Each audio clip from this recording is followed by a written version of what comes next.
অবশেষে পুলিশ বাধ্য হয়ে অভয়ের বাচ্চাকে খুঁজে পেল।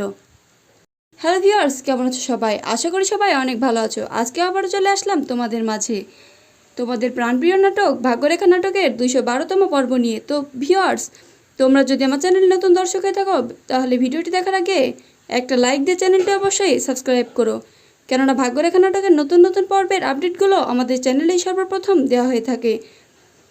তো ভিউয়ার্স, নতুন নতুন পর্বের আপডেটগুলো দেখতে হলে আমাদের সাথেই থেকো। তাহলে চলো দেরি না করে ভিডিওটি শুরু করা যাক। অভয় যখন পুলিশের সাথে খারাপ আচরণ করছিল তখন পুলিশও অভয়কে মারে এবং অভয়কে পুলিশ স্টেশন থেকে বের করে দিতে চায়, কিন্তু অভয় কোথাও না গিয়ে সেখানে বসে থাকে অভয়। অন্যদিকে ত্রিপাঠী পরিবারের সবাই অনেক চিন্তিত হয়ে পড়েছিল। তাদের মনে একটাই চিন্তা, অভয় ও শ্রদ্ধার বাচ্চাকে নিয়ে। শ্রদ্ধা অনেক কান্না করতে করতে ভেঙে পড়ছিল। বরুণ যখন জানতে পারলো যে অভয় পুলিশ স্টেশনে আছে তখন বরুণ এবং অভয়ের বাবা মা সবাই যায় পুলিশ স্টেশনে। বরুণ গিয়ে পুলিশের কাছে হাত জোর করে বাচ্চাকে খুঁজে বের করার জন্য।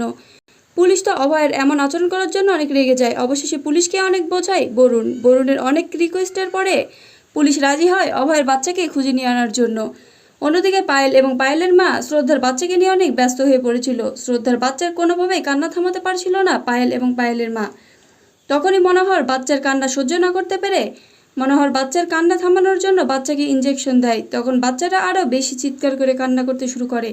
ওইদিকে পুলিশ রেগে গিয়ে অভয়কে জেলখানার মধ্যে ভরে রাখে। বরুণ গিয়ে পুলিশকে অনেক বোঝানোর পরে অভয়কে বাড়িতে নিয়ে আসে বরুণ। অপরদিকে শ্রদ্ধাকে বোঝাতে বোঝাতে ত্রিপাঠী পরিবারের সবাই অনেক ক্লান্ত হয়ে পড়ে। অভয় বরুণকে জড়িয়ে ধরে অনেক কান্না শুরু করে। অভয়ের কাছে যখন শ্রদ্ধা আসে তখন অভয় শ্রদ্ধাকে ধরে অনেক কান্না করছিল। পরের দিন অভয় আবারও যায় পুলিশের কাছে গিয়ে শ্রদ্ধা এবং অভয় দুজনে মিলে হাত জোর করে ক্ষমা চায়। পুলিশ তো প্রথমে রাজি হচ্ছিল না, কিন্তু শ্রদ্ধার অনেক রিকোয়েস্টের পরে পুলিশ রাজি হয়। অতঃপর পুলিশ অভয় ও শ্রদ্ধাকে নিয়ে সিসিটিভির ফুটেজ দেখে। শ্রদ্ধার বাচ্চার চুরি করার প্রথম অপরাধীকে ধরে পুলিশ। তাহলে কি এবার শ্রদ্ধা এবং অভয়ের বাচ্চাকে ফিরে নিয়ে আসবে পুলিশ? সেটা তোমরা জানতে পারবে আগামী পরের পর্বে। ততক্ষণে আমাদের সাথে থেকো, ভালো থেকো, সুস্থ থেকো। ধন্যবাদ।